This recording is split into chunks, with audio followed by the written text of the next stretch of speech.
Well, hello folks, and welcome to episode 244 of Retropower and Cut. And the sun is shining beautifully in the sky behind Jamie there, and it has been very, very hot for the British Isles in the last few days, as I believe a lot of Europe's been rather warm. And yeah, on Tuesday we're absolutely melting in the workshop, struggling. It's actually a lot more pleasant today. It's far more sensible temperature. But anyway, enough of the weather report. On to cars in here. Now, we have a little bit of progress on the E-Type, but not quite as much as we would like. We've hit a few complications whereby some of the best laid plans went slightly out of the window with the exhaust, which has necessitated moving on to another job while we waited for parts. But Scott has now got the manifolds complete as far as the point where they turn horizontally rearward, basically the bottom of the downpipe, if you like. He's now got those complete except for two bends that we're waiting for at the moment. We needed two more 1D 2-inch bore, 2-inch OD, 1D tight 45-degree bends to complete the sort of convoluted bit of bottom part of the manifolds. So we were waiting for those. They should be here today. I don't know quite where they are because they should have been here this morning. But anyway, we're waiting for those. Once those are there, then he's got the manifolds done as far as the sort of start of the actual system. There's been a couple of issues with the exhaust system in that there are a number of V12 E-Type exhaust systems available off the shelf, obviously. However, most of those V12 E-Types don't have modified floors to allow the seats to be usable by somebody that isn't microscopically small, because the E-Type, even on a Series 3, which is obviously longer than a Series 1, even in a Series 3 there's very little space in the cabin, and even now with the seats massively lowered compared to standard, when my brother, for example, who's fairly tall, sits in the car, his head is still above the windscreen, and that's with the seat lowered into the floor pan lowered, the seat mounts lowered basically through the floor. The floor's completely modified, and even then his head's still above the windscreen, just to put things in perspective.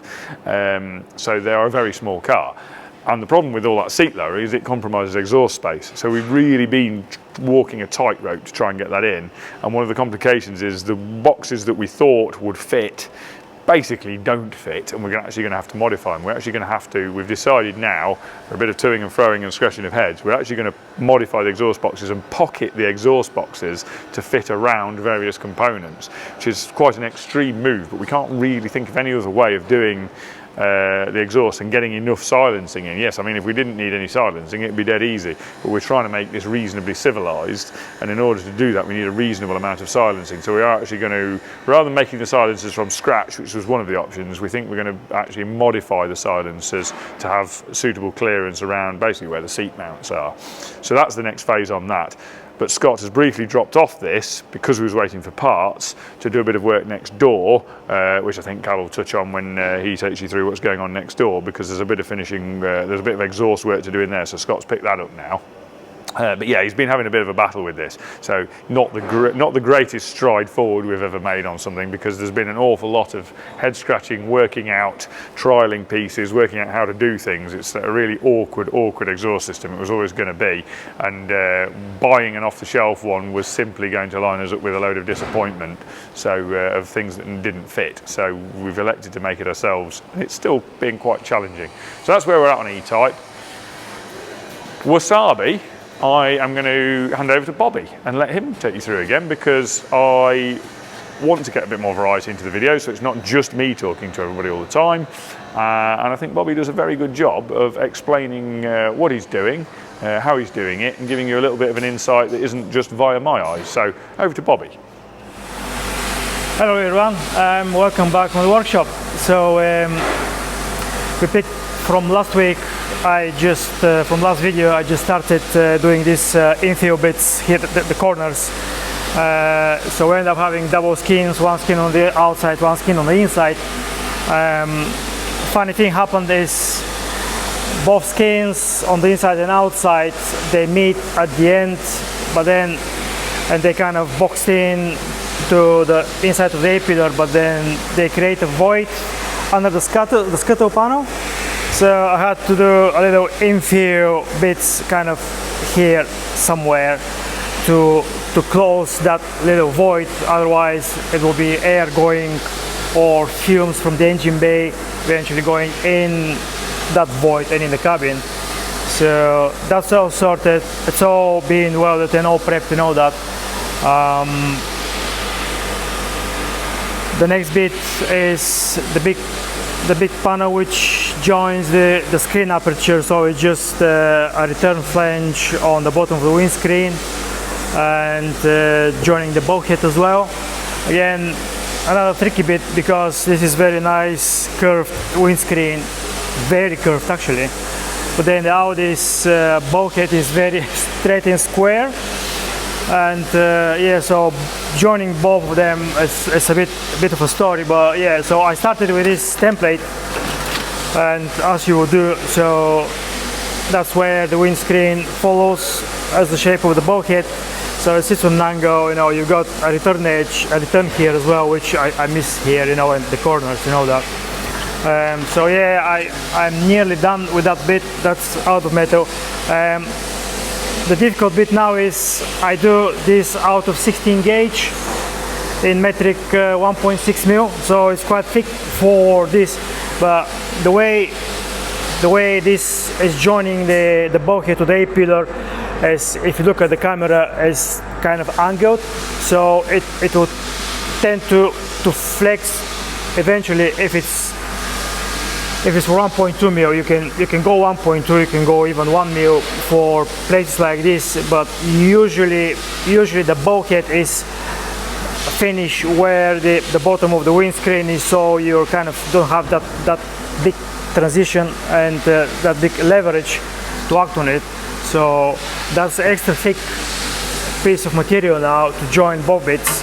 Yeah, again, it's all compound angles, you know, that this is curved like that, it's curved like that, the flange is over 90, yeah, so what I did is I just went on the bead roller so I can flip the edge and then chase that with a dolly to get it perfectly aligned with the windscreen.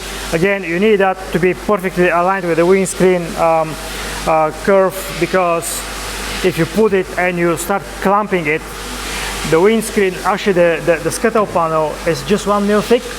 This is 1.6, so 1 mil thick will give in, and what's gonna happen is, if this is not in the correct shape in any direction, when you start clamping it to the scuttle panel will buckle and lose shape, and you can't afford this because the glass is following exactly the scuttle panel, and that's the tricky bit here, to get that right in the right shape there, and then to try to match the Audi's bit here, so we can have them both attached fairly securely.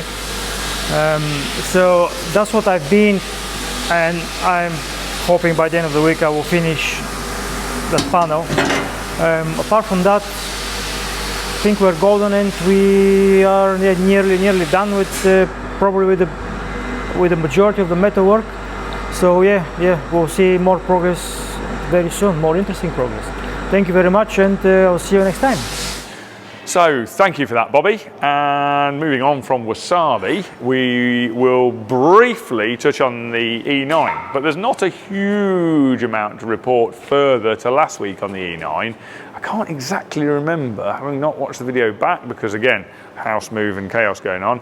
I can't actually remember exactly where we got to last week, but I think we had the engine mounted, and our Stu's off this week, so nothing will have changed subsequent to last Friday. And I think Jamie actually got some footage on Friday that he cut into last week's video of the engine mount fabrication. But just to very quickly recap, the engine is now mounted on its cross member. The arms, I think I mentioned that Stu was getting on with the engine mounting arms. Well, they are now complete and fabricated, all welded up, attached to the engine, resting on the mounts, which are BMW E46 mounts. That's all in. The cross member is in position. He's got wooden blocks under it at the moment because he hasn't fully welded the cross member mountings, and I don't think he wanted to put too much strain on those until they were fully welded, because they're only tacked on at the minute. So he's left the blocks under just to support the cross member, but the cross member does have its bolts in, it is in place. It's just that the mountings are only tacked in place at the moment. So he's got that in, cut the bulkhead out, established where we need space, we can do all that.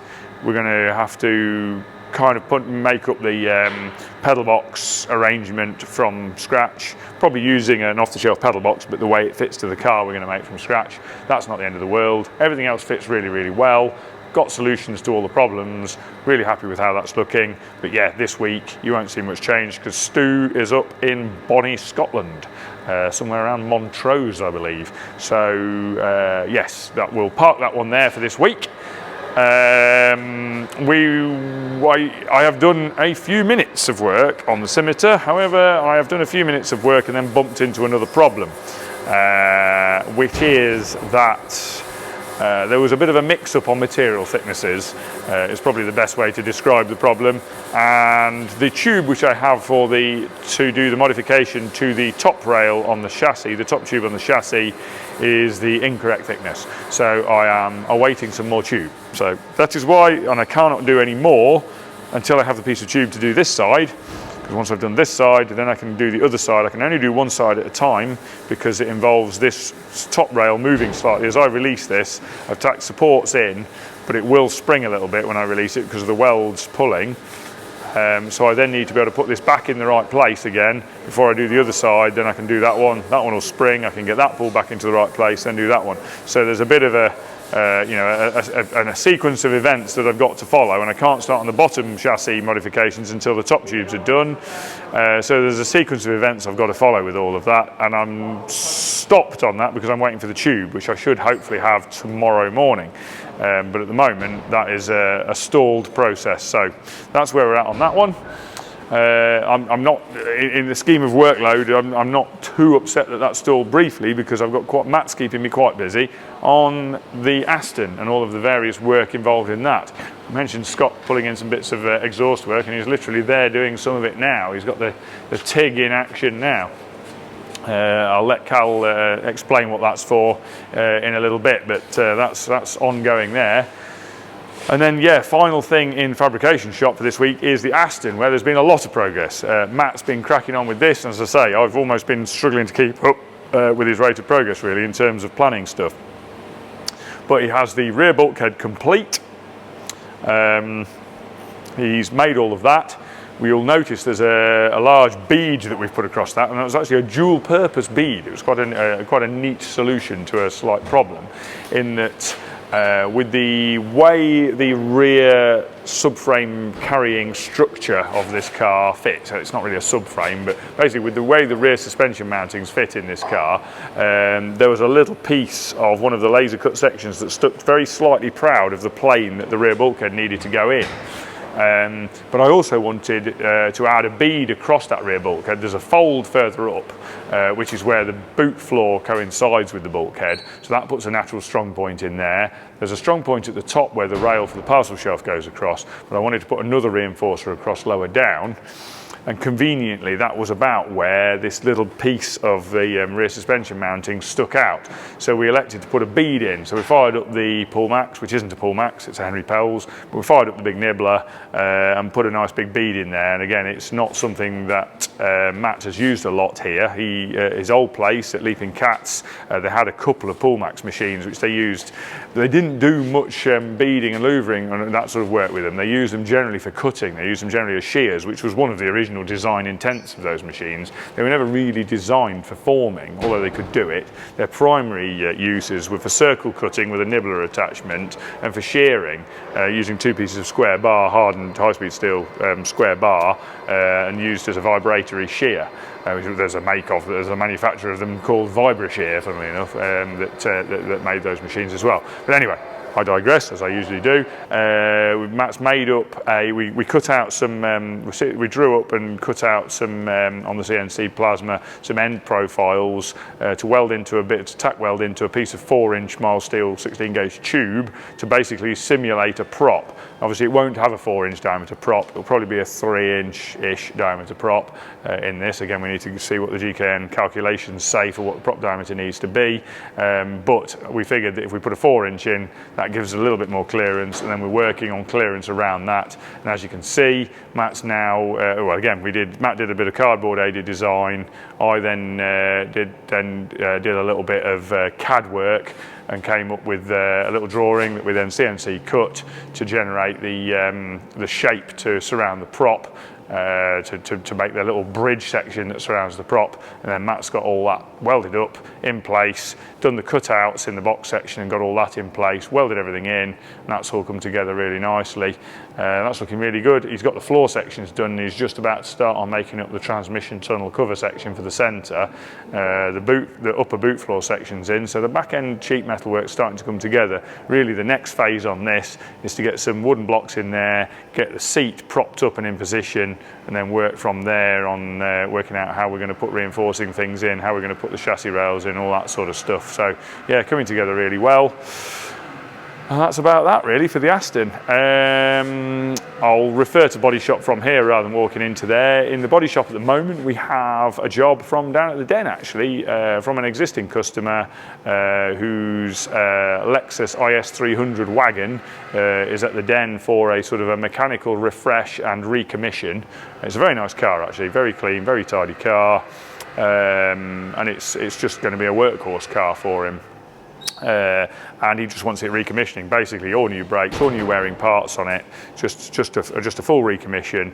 And the paintwork was a bit poorly in a few places. It had had quite a lot of very bad smart repair work done, so he's decided to just repaint it original colour, so we haven't got to go too carried away with engine bay and shuts and things like that.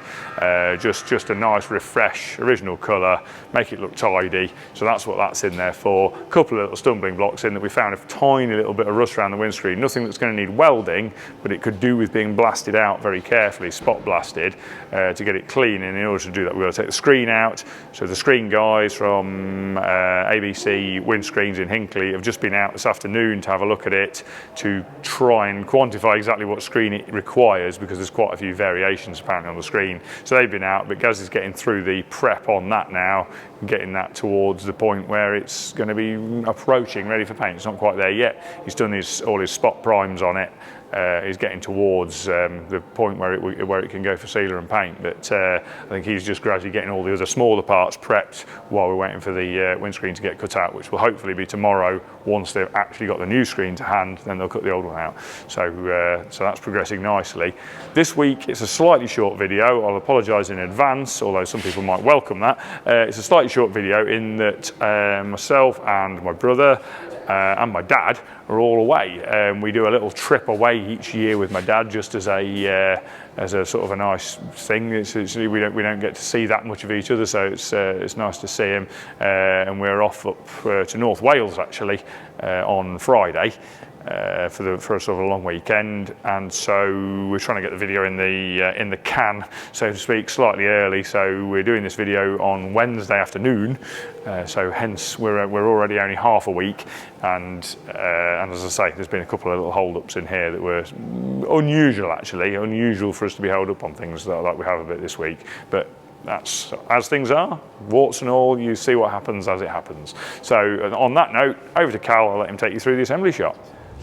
Thank you very much, Nat. And you find me standing next to what I can now, with some relief, say is the absolute trooper of an E30 Touring that did me very proud on my trip to Ultrace.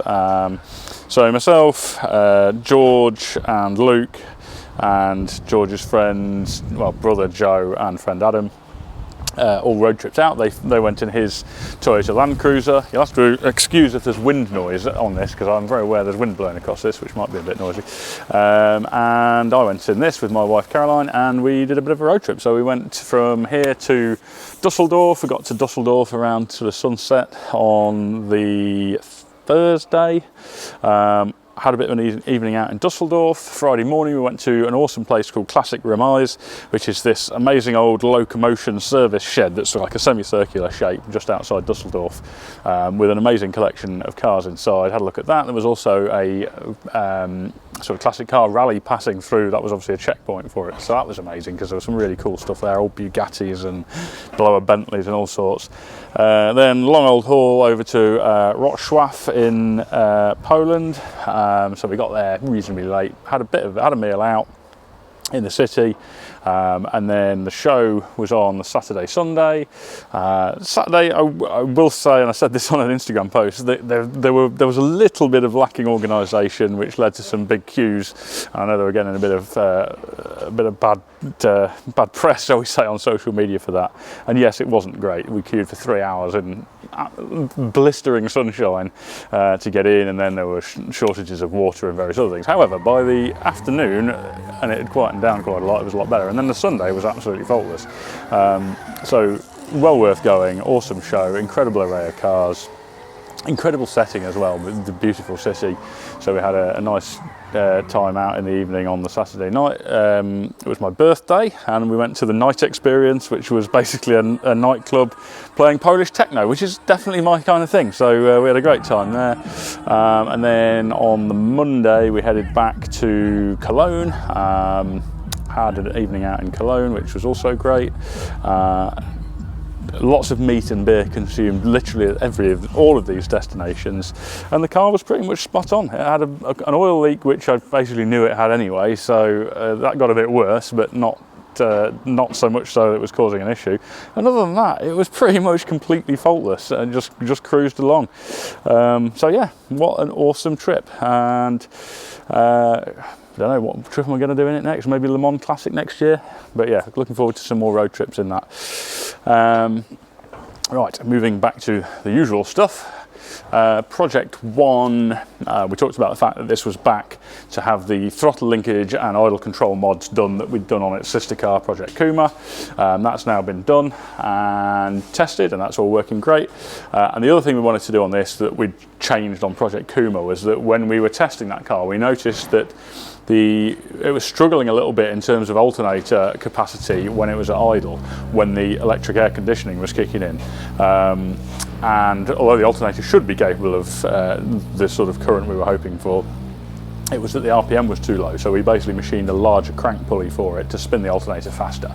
It's a bit of a balancing act because there is a maximum RPM for the alternator, which is 18,000 RPM on these Wasp alternators, and we're revving these to 9,250 RPM, so we've got to be a little careful of the max RPM as well. So basically we pushed it as much as we could, saying it about 1.92 to 1, I think it was, ratio. Got those pulleys sorted. We made two at the point we did Project Kuma, but we actually used the old. We needed to essentially, rewind slightly. We also went wider to add an extra rib onto the pulley, so we could use a slightly wider belt, or one rib wider than the original belt, because the extra speed was then meaning we were getting belt slip. So to facilitate that, we needed to bring the pulley out slightly, and to make that happen, we needed a little spacer, which we actually machined the original alternator pulley down to make that spacer. Hence, we couldn't have all the parts ready to go onto this one. So we've taken that apart, machined the spacer out the old pulley, a little spacer machined also to bring the alternator pulley slightly forwards to get that in line with the revised position. So that's all on and all functioning well, so this is pretty much ready to go. We've done a bit of a sort of proper post-shakedown spanner check on it. It's got about 1,000 miles on it now, so we've just done which is, funnily enough, half of what I did over the weekend in the BMW. Right? Suddenly put it in perspective in my head. So yeah, this is about ready to hand back. Yeah, so good stuff there.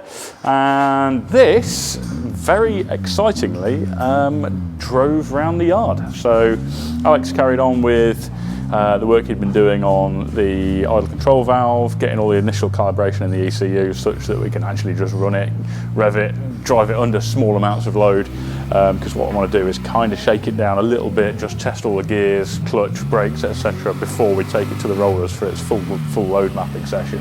This is generally the order of events. We'll kind of do first fire up, make sure it actually runs and everything looks good in terms of the numbers. Then it'll be gentle tootling around the yard and just to get all of the functionality checked on it ahead of a rolling road, so we don't book the rolling road and then find problems and have a wasted booking. And then it'll be all of the full load mapping and kind of like 70% of the mapping work done on the rollers, and then road sessions to kind of dial in the light throttle traffic type mapping work that is difficult to simulate on the rollers. So yeah, we're very excited to be cracking on with that. And then also on this, James will probably mention in the upholstery den that we've finished the 3D prints now, or finished prepping the final 3D prints of all the bits that are in here in their fluorescent colours at the minute, the prototype parts. So he's now got those for leather to do the final parts, and that'll be the remaining parts of the interior in. So yeah, getting really close. That's that. And then lots going on Jensen wise. So if I thread my way through here, we got loads of parts back from their surface finishing processes, so powder coating, Xylan plating, zinc nickel plating, largely front and rear subframe parts, so we're on with the build-up of those now. One thing that George has been doing is the pivot bolts for the wishbones, which I think as they came to us were UNC bolts, but they're a really obscure size and we really wanted a UNF thread on there. So we've basically made our own threaded pins, which actually was a great opportunity to get some thread cutting tools, because despite having had a lathe here since literally since the very start of the business, we've never had thread cutting cutters for it. So we bought some the other day so we could do, and I can't remember the size of the threads now, they're a UNF thread of some description which George has now cut onto those parts. So basically the actual tool itself has the triangular profile that is the groove of the thread, if you like, and then basically the combination is set on the lathe of the rotational speed of the chuck and a powered feed of the cutter, which the two together go to make the thread cut at the correct pitch. So that's good. We've got thread cutting ability now, and that means we can get those pins done and start building up the subframes. And then also with a view to generally getting the running gear in, we've now got the engine in process. So we mentioned previously it was a new crate engine when it was with the people who first started this project, but the Holley ancillary drive kit and the sump had been put on there. The whole lot was generally looking a bit scruffy because it had been in mock-up build for so long. So we've stripped everything down, taken the Holley parts off so we could make sure they were all installed correctly, cleaned everything really well, just generally making sure it's all built up in the way we want it to be and all immaculate in its surface finishing. And I'm glancing down to my side here because it is next to me and it is looking extremely good. So we're getting the engine ready. Transmission, you saw the new transmission arrive, and that is hopefully tomorrow, I think, going to go off to the company that are going to rebuild that, and they'll also be surface finishing everything, bead blasting, plated parts, etc. So all this will come together, hopefully simultaneously with the subframes being built, and we can get everything in and quite quickly get it to the point of being rolling with engine and gearbox in, which is always an exciting landmark. So keen to see that happen. Scott is just working on the exhaust so quite a long while ago we finished the exhaust for the other car, which is, because these are Honda Integra floor pans, it's very closely related to a Honda Integra exhaust. We've shortened the floor pan so it's 100mm shorter in the rear seat area, and obviously the back end of the car is completely different. But the front section is essentially a spoon off-the-shelf Integra exhaust system that's been slightly shortened, and then we've just done our own back box on it for the area that's nothing like an Integra at the back.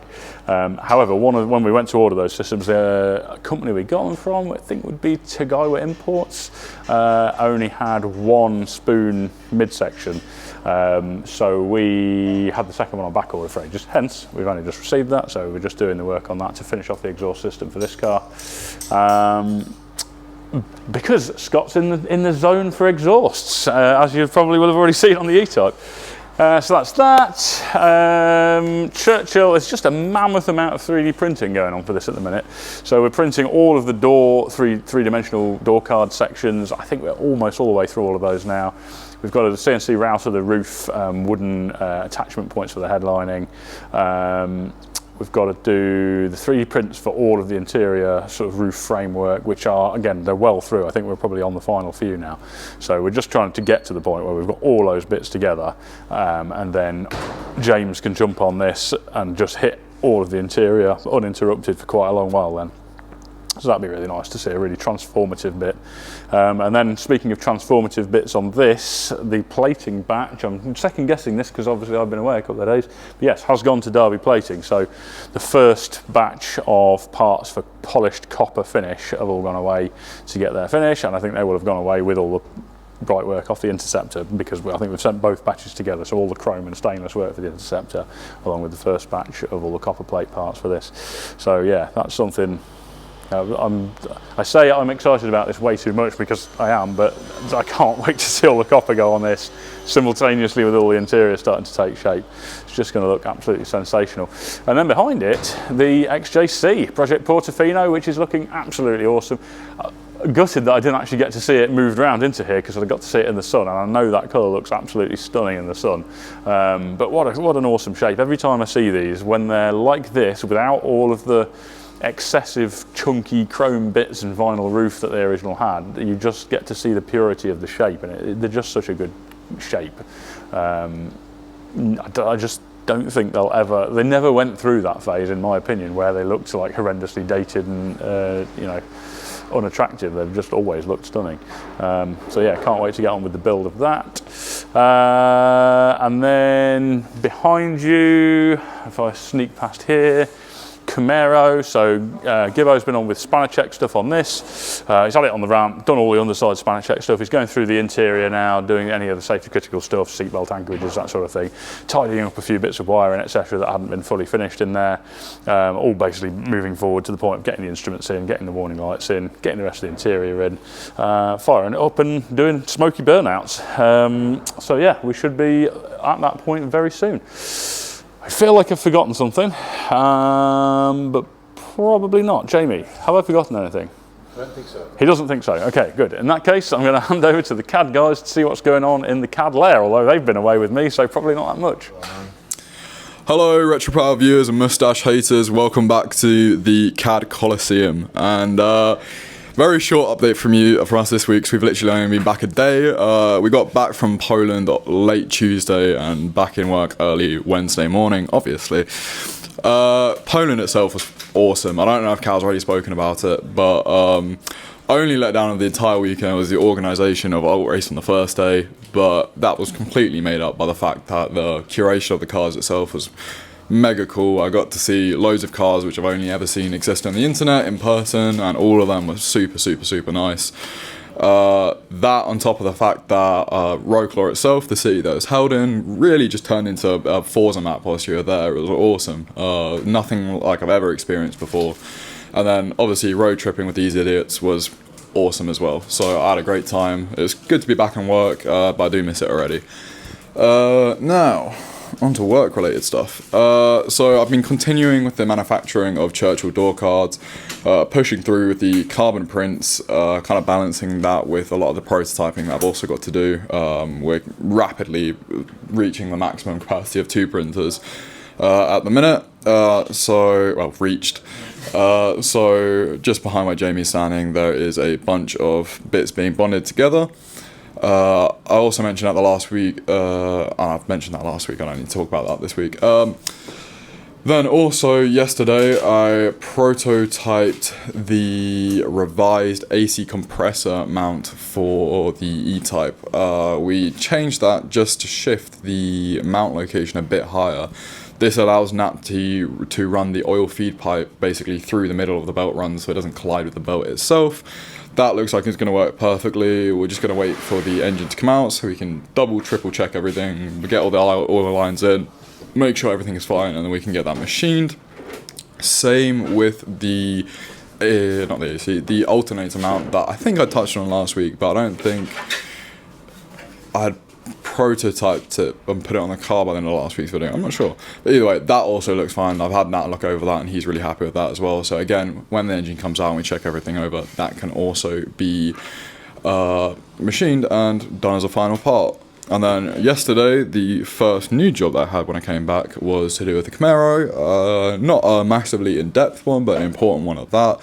where the oil lines run to the engine, they were kind of just like loosely floating in the engine bay, so I've done a stylized mount for that. There was an existing riv nut location just below them, which was really useful, so I've literally just used that, and then kind of like a clamping clip to keep them in place. Gibbo's tried that in the car this morning, he's really happy with that, so when we have the printer time I can go ahead and just carbon print that in-house, and then that will be mint. And then also, XJC is now through from paint now. It looks awesome. I was kind of like, during the pre-paint stage of that car, I was sending Cal about 4 billion different colours, and he ignored all of them and went with that one, and thank God he did, because that turned out so good. And I'm really looking forward to seeing that car kind of come together, because it's going to have a little bit of like chrome on the outside, which I think will look awesome against that blue. So now we kind of have the stage of going through everything that I've designed already for that car and getting it through to being manufactured. I've already printed some of the HVAC ducting for it, and on the printer currently as I'm speaking is the top half for the custom fan housing that we did for it. Here is the initial one. I just have to change this little detail here. That was something that I missed, and I wanted to reprint the lid with that detail on it so I can have a full working prototype of everything working together. I can actually mount that in the car so the assembly boys can see how everything can work, and then when it comes to the final build they can go, super easy, this is really well documented for me, thank you Luke. And then yeah, again, quite a short update.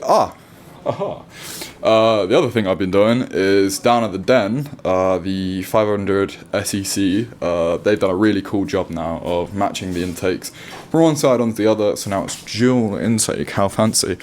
And I have 3D printed a mirror image of the front intake duct that was already confirmed working and all good for the one side. Because when I had a look down there the other day, I do think that they are mirror images in terms of the actual pressing detail on the front grille. So I will hand that over to Luke when it prints, and we can test it in the car and confirm all of that. And then I'm also doing a fit test of the actual pipe that comes from the airbox in the engine. That allows me to basically confirm that my detail is correct, and then we can print the entire larger diameter pipes. And then I need to have a look at the detail that they've made for the other side of that, so I can then replicate that on the other side. But I do think that's it for the last day or so. So I am going to hand over to George. Thank you guys. Okay, thank you Luke. So as he's already said, it's been a short week for me and him, because we've been at Alt Race, Poland, Europe, did 5 countries, 1,800 miles, all in my Land Cruiser and Cal Z30. I'm sure he's already mentioned it, but yeah, phenomenal trip. Definitely need to do more Europe-y based things. Poland's amazing, Germany's amazing, Autobahns are amazing. So yeah, anyway, what I've been on with is this monstrosity, which I can't remember if we've showed already, which is the prototype of the tank pedal box arrangement for the E-Type, which is coming together now. So the last 2 days I've been kind of finalising all this and kind of working through the little details. So little details such as these bad boys, which I'll let Jamie do a little zoom in of, which is called fast mounts, which we've used similar versions of these before in parts. And what it allows is a quick releasing of parts. So this cover here, I will now, obviously we're not finished the prototyping yet, but this will be a 3D printed cover which will then get painted in whatever colour we decide. This is all going to be billet, and then it'll have these little fast mounts within these 3 mounts, and then this will just simply clip on and off. So if we need to do any maintenance on anything, it can just come off and on and be easy as you like. And then we'll also be having the new cap design, which I've been working on, which is based off of the fuel cap, which I've got a fuel cap print here. But like Luke said, our printers are running full steam ahead at the moment, and we've got quite a backlog, so I can see another printer on the horizon. So yeah, I've been working on the caps for all 3 of these, which we're trying a new design on the brake reservoir, because we want to start trying to put diaphragms like OEM cars have inside of the caps to stop moisture getting inside of the brake fluid. So this is the current design we're going to try with, which I forget what this is from. It's a Girling diaphragm from a motorbike, I think. And what we're planning to do is invert it so it effectively gets double capacity. And what this will do is means the breathing side of the tank isn't actually connected to atmosphere. So in theory, we'll not get any moisture coming into the tank, and also there's no way of fluid getting back out of the tank through the breather, which we've had some cars have slight issues with when they've been driven in a more high octane way. And then what else have I been on with? Tweaking the pedal. So got that, did actually get this printed, which will be is the first prototype of the pedal for this whole arrangement.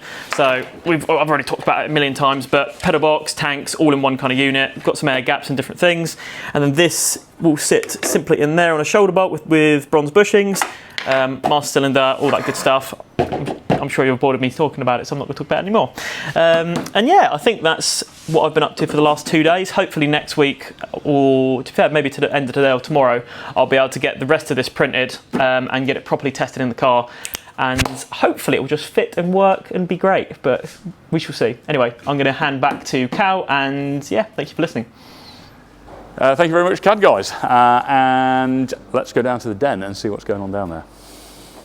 Hello, welcome back to the den. Thank you very much, Cal, joining us on an absolutely glorious sunny morning in Leicestershire again. Temperatures dropped a little bit, which to be honest is a bit more comfortable now. Right, a little bit self-indulgent to start with, the Evo. So went out and did quite a few miles in the Evo at the weekend. Absolutely awesome, and thankfully it's basically been perfect. A couple of little tiny things to sort out, but very good. Makes hilarious noises, so we're gonna at some point I do a little driving video and you can hear all the noises on that. But yeah, what an absolute weapon, just insanely good. We've got this very cool Porsche Cayman in at the moment for some interior work that James is doing, so you can talk about that. Super cool thing, sits on air. Customers had it painted, full bespoke interior that James has done previously. Very cool thing, big fan of that, very nice indeed. We'll head inside. So we've got the Mercedes 500 SEC on the ramp still. Luke's been doing loads of cool stuff on this. So we've had the power steering pump out. We've done a quick service and rebuild on that. Because basically they never get serviced. They have a filter in there, so we're able to source a new filter for that. We flushed the fluid through. We've got all new auxiliary belts, which this has 4 auxiliary belts, because why not? We've also got a new airbox for it, or a new second-hand airbox. So it's off the same series of V8, but it has 2 intakes, one either side, rather than just the one small one. So we're going to play around with some intakes on both sides, and then we're going to open up the inside a little bit as well. Talking to ITG, which I think I mentioned last week, talking to ITG about doing a filter, and then we'll probably get the top of that painted as well. Wherever it's come from, unfortunately, they've kind of tried to clean it up with like a Brillo pad or something, and it doesn't look very good. It's a bit horrible, so we'll probably paint that, and it will kind of help with that OEM plus look.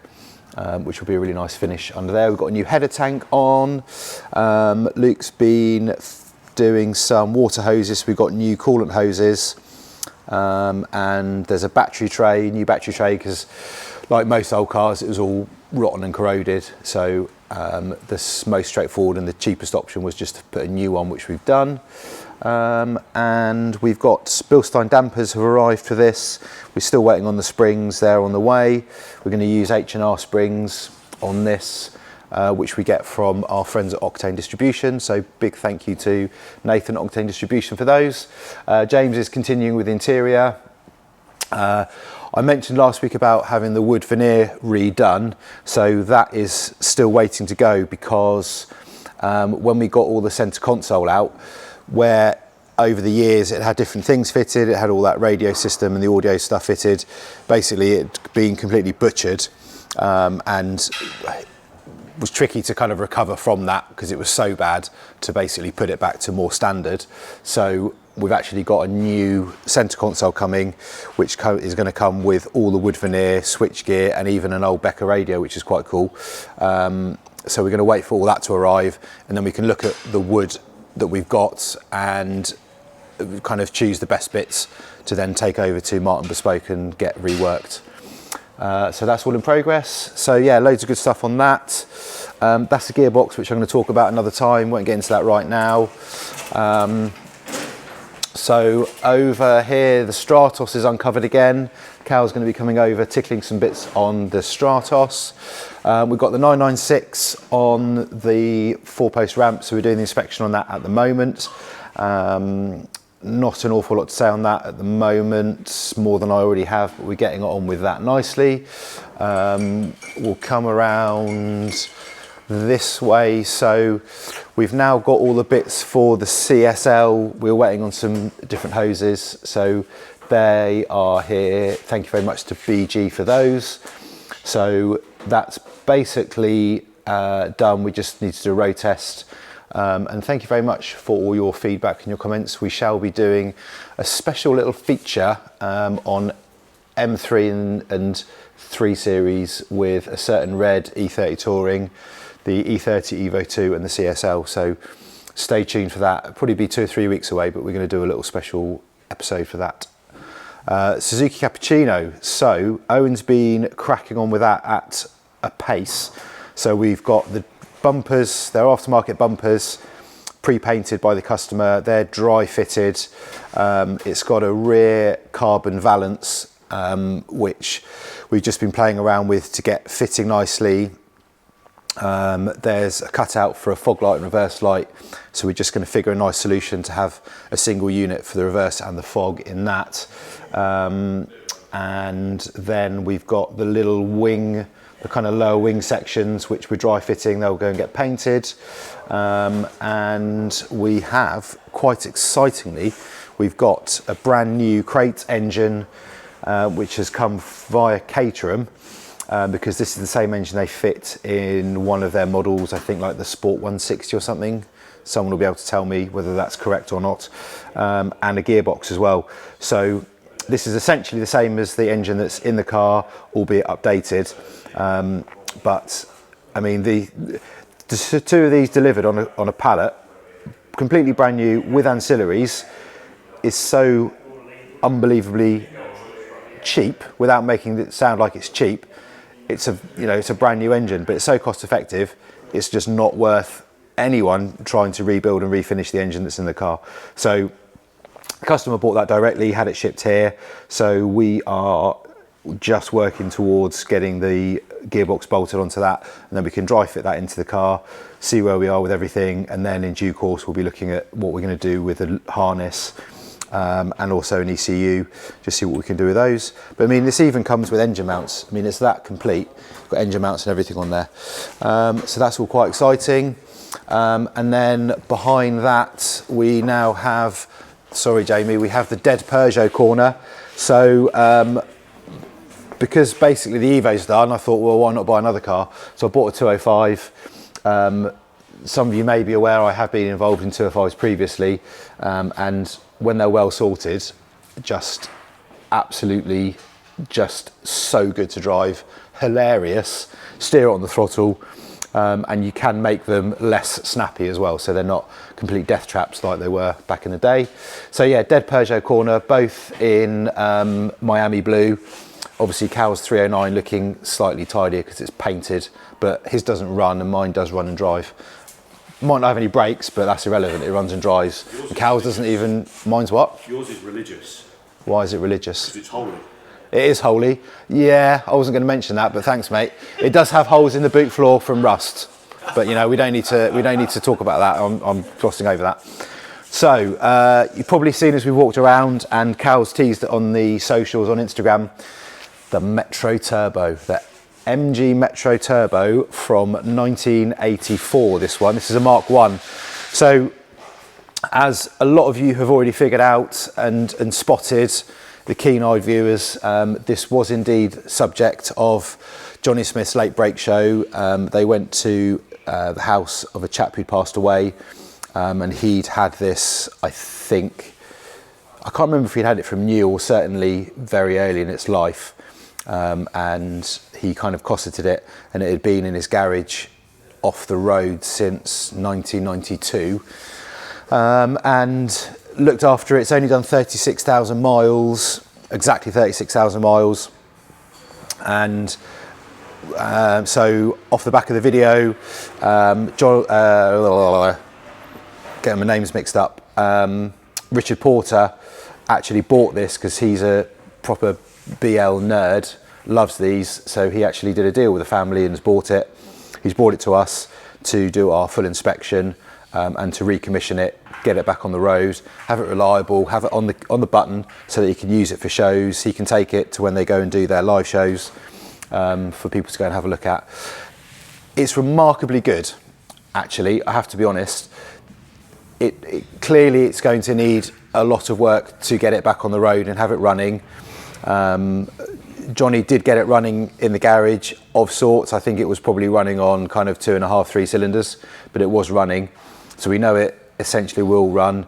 I have done a compression test, a leak down test on the engine, and it is very good. I think it'll be better after it's had a good run. It just needs cleaning out really.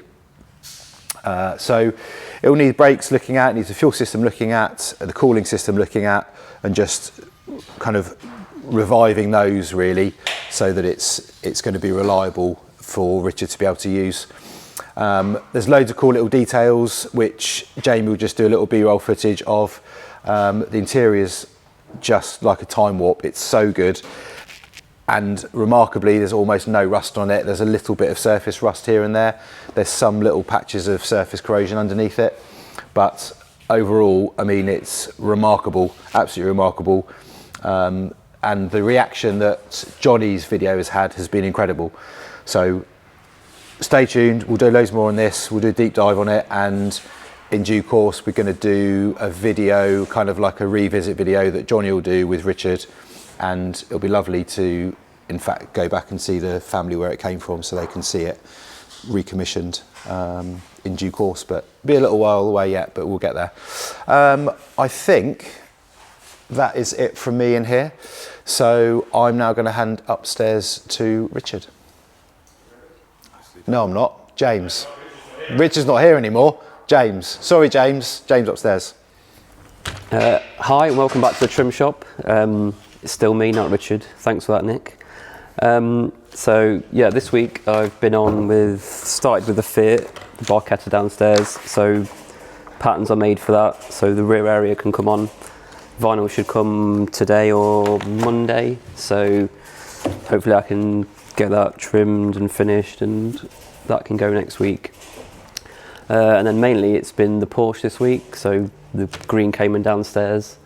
He's a customer that I know from the last place I worked at, so I did the seats there. So he was driving through France and his headlining's dropped, so we have took it out, cleaned it, done his pillars as well. The pillars go all the way back to just behind the seats. So we've done them in a nice Alcantara. The customer picked the Alcantara, so that looks spot on inside. Made a few gaiters for that. And then he wants a few extra bits doing. He wants the pockets on the door cards changing from carpet to the same Alcantara, so that should look really spot on. So I've just started that, just started stripping the doors to see, because it's the heat pressed, so it's a bit of a nightmare, but we'll figure it out, it should be fine. Other than that, we finished the Mini, so the new webbing turned up, had to email a few different companies to try and find the right one, because they are earlier seats out of a different Mini, so found that. They feel great now. Bit of extra foam on there, about 1 inch extra, because he was feeling the frame for it, so hopefully it should be a lot more comfortable now. And then we've been cracking on with the Merc. I've got the first of the rears fitted just to make sure with the centres are looking okay. So really happy with that. So Ellie can crack on and finish the front seats. And then, yeah, we should be good to go on that. And then it's Allegro. So I've got the 3D printed parts, we've smoothed it, and now we're just trimming it. This is the first part I've done. Did this in a bit of the thicker leather because there's a few joins in it I wasn't too sure how it would react with. So used the glue, and yeah, that's going to look spot on. I think there's magnets going in there, and then it'll be the tartan insert. So yeah, that's coming out really well, and yeah, another week done. See you next week. thank you very much, James. And that is all from us for this week. So have yourselves a lovely week, stay safe, and we'll see you next time.